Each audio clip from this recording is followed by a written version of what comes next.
Hola comunidad, me llamo Elías. Quiero compartir con ustedes algo que marcó mi vida para siempre.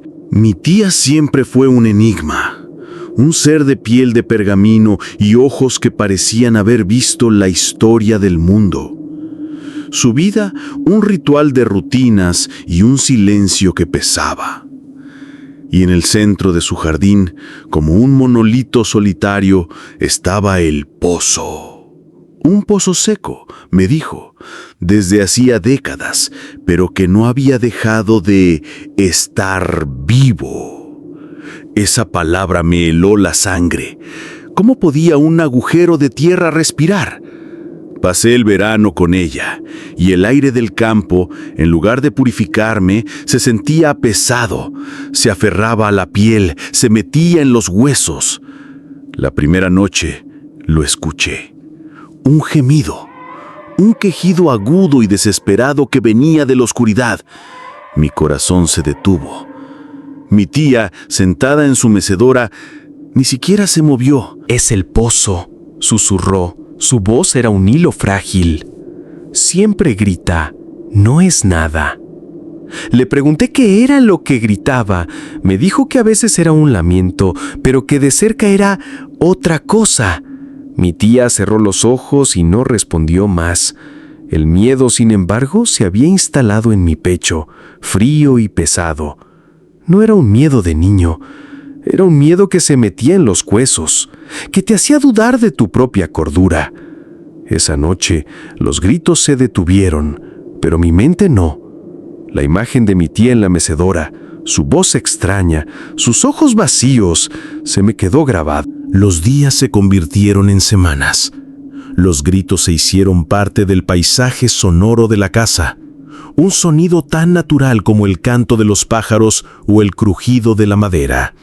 Yo, sin embargo, no podía dormir. Cada vez que cerraba los ojos, veía el pozo. Un pozo sin fondo, solo oscuridad. Una oscuridad que gritaba. Y los gritos, a medida que pasaban los días, se hacían más humanos. Una tarde, me acerqué al pozo con el corazón en un puño. El vacío era tan profundo que parecía absorber la luz. Lancé un puñado de tierra y de inmediato un grito de dolor y agonía resonó desde las profundidades. Un grito humano. Ya no era un lamento, era una voz. Un eco distante pero inconfundible. Una voz de súplica, de agonía. Y lo que me heló la sangre fue que no era una voz cualquiera. Era una que me resultaba extrañamente familiar. Un sonido de súplica. ¡Ayúdame!, escuché. ¡Estoy aquí abajo! Me alejé del pozo. Las manos me temblaban. Entré a la casa y encontré a mi tía, sentada, tejiendo con una calma sobrenatural. «¿Tía?», le dije, mi voz un hilo tembloroso. «¿No escuchaste eso? El pozo está llamando. Está diciendo que hay alguien». «Nadie está en el pozo», respondió. Sus ojos no se movieron de su costura. «El pozo es el que llama. El pozo es el que habla». Una noche, el grito fue diferente. No era un lamento, sino un claro y nítido «¡Ayúdame!». Salí corriendo hacia el pozo. El grito se repitió, pero esta vez era una palabra, una frase: «Elías». Mi corazón se aceleró hasta un punto de dolor. No era un eco, era mi nombre, pronunciado con una voz que reconocía. «Elías, bájame», susurró. La voz era la de mi tía, pero una versión más joven, más fuerte. Corrí hacia la casa, horrorizado. Mi tía estaba sentada, justo donde la había dejado. Sus ojos estaban abiertos, fijos en la nada. «Tía», tartamudeé, «el pozo, la voz». Mi tía no parpadeó. Era como si su cuerpo estuviera ahí, pero su alma se hubiera ido. «Te lo dije, Elías, el pozo está vivo». La semana siguiente fue un infierno. La voz de mi tía en el pozo era cada vez más persistente. Me pedía que bajara, me prometía que me lo explicaría todo.